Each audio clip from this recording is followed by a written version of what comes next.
For as long as I can remember, I've been running off-road in these minimal road shoes. On trail, on grass, even for wet races. I wanted to try something different. Hello, Harry here. Recently I purchased some trail shoes, which got me thinking, are they really that much better at running on trail than most other shoes? I thought, let's put it to the test.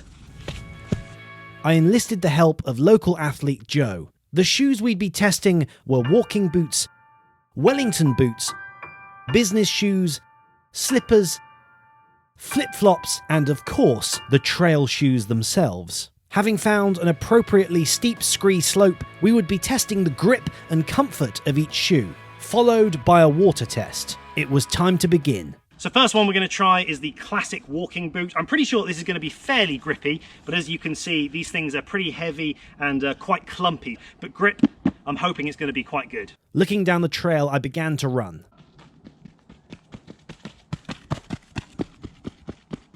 Okay, so traditional walking boot.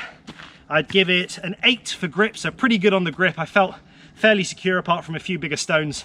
And then on comfort, I'd give it about a 7, not bad actually. It was quite nice, feeling like my ankle was quite held. Giving the walking boots a total score of 15.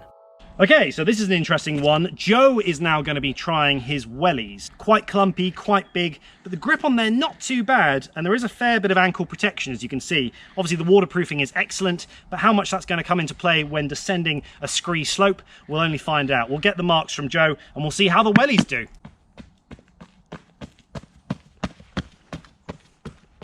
Eight for grip. For comfort, I would say a 5. Woof. Which gave the wellies a total score of 13. Bit of a weird one, this next one. I'm a little more cautious about how I'm going to descend the slope in this. This is the traditional business work shoe. As you can see from the grip, pretty flat and smooth, so I'm not too confident at how well that's going to hold on this slope, but let's give it a go.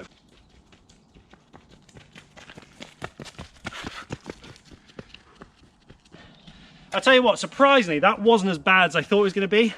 The front, terrible, very slippery and flat, but actually you could kind of use the heel of the smart shoe to dig in a little bit. So if you are running late for work, try to avoid this kind of slope, but it's possible, it's doable. So for grip, surprisingly, I'd give it a 6. For comfort though, the actual material itself was kind of closing a bit on my toes.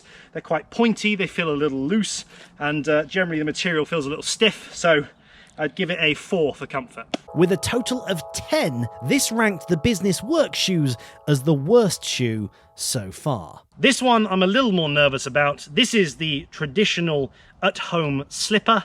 I've owned these for a fair few years. They've worn pretty thin, although when I bought them, they already were quite thin. These are literally just little pieces of card, but let's just see how these hold up on this slope. Even as I'm walking up ready for the descent, these just feel so flimsy.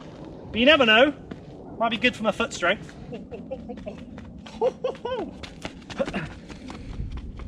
Again, not nearly as bad as I thought. It made me really think about my foot placement. As flimsy as it is, as much mud as I've now got on it, actually, I didn't mind that too much. So grip, I'd give it a 6. For comfort, I'd actually give it a 7. So slippers joined wellies in second place, but now it was about to get weird. This is probably the one I was most surprised that Joe agreed to. He's going to try it now in some flip-flops. Very little here, a little bit of rubber and just a very thin sole. Nothing much to them at all. But let's see how he can descend the scree slope in these. Yeah, good luck. Amazingly, Joe descended with ease. That was pretty quick. Like, I'm just amazed you could descend that quickly in flip-flops. 7 for grip. Yeah, and what for comfort? Comfort, very comfortable. I'd say an 8. Wow. This put us in the very strange situation where, according to our numbers, we were saying that flip-flops were as good as walking boots for running down trail, and that they were more comfortable than anything else we'd tried on. It was time for a saviour.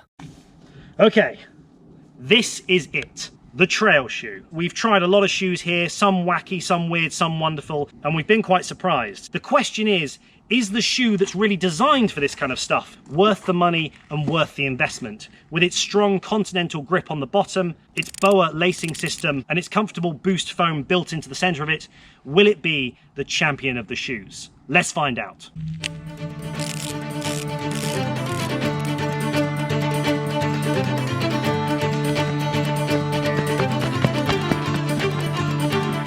Okay, so I'm slightly relieved to say that that was definitely the winner. Grip-wise, about a 9, and then comfort, I'd give it probably about an 8. Really held my foot nicely. I was slightly worried when I was up there because I was thinking, what if the slipper was better? It'd be so awkward. Bring down an entire industry of trail shoes, but no. It was very good. An interesting thing to note with these shoes, the grip actually reverses at the heel, thus designed for descents. So it grips the other way, where the forefoot can claw and grip and pull you uphill or pull you along the flat. Actually sorry, I had a massive spider on my foot then. Actually, the grip on the back, if you just want to apply a bit of brake, you can really feel it just by tilting your heel in a little bit as you descend, even if you are going quite fast. And so the trail shoes came out top. It was time to give them a real test. And Joe and I will go and do some proper trail running now.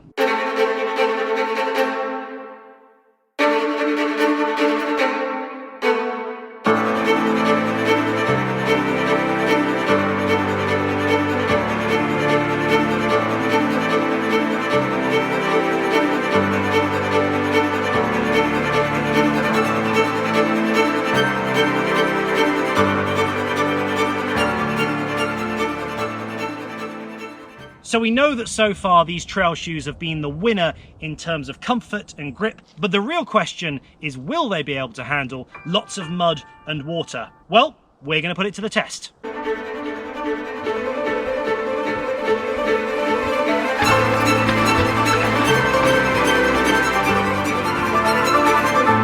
Yeah, actually that was quite good. Surprisingly, quite grippy underneath. There's quite a lot of mud under there and the shoe held really well.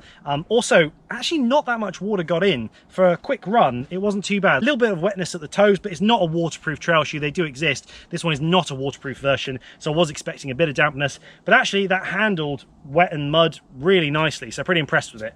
It was time to head back. Road running always has been and always will be very strong, but people are finding now that they want to escape the cities, get out of the towns and get out onto those trails. And now that I've got these new trail shoes, I will definitely be one of them and mixing up my training between road and trail, as it makes for not just good training, but also can keep it quite interesting and exciting. As well as making videos, Jog On is also a podcast, so be sure to check it out on iTunes and all other podcast apps. I'm Harry, that's been Joe. Go for that run and jog on.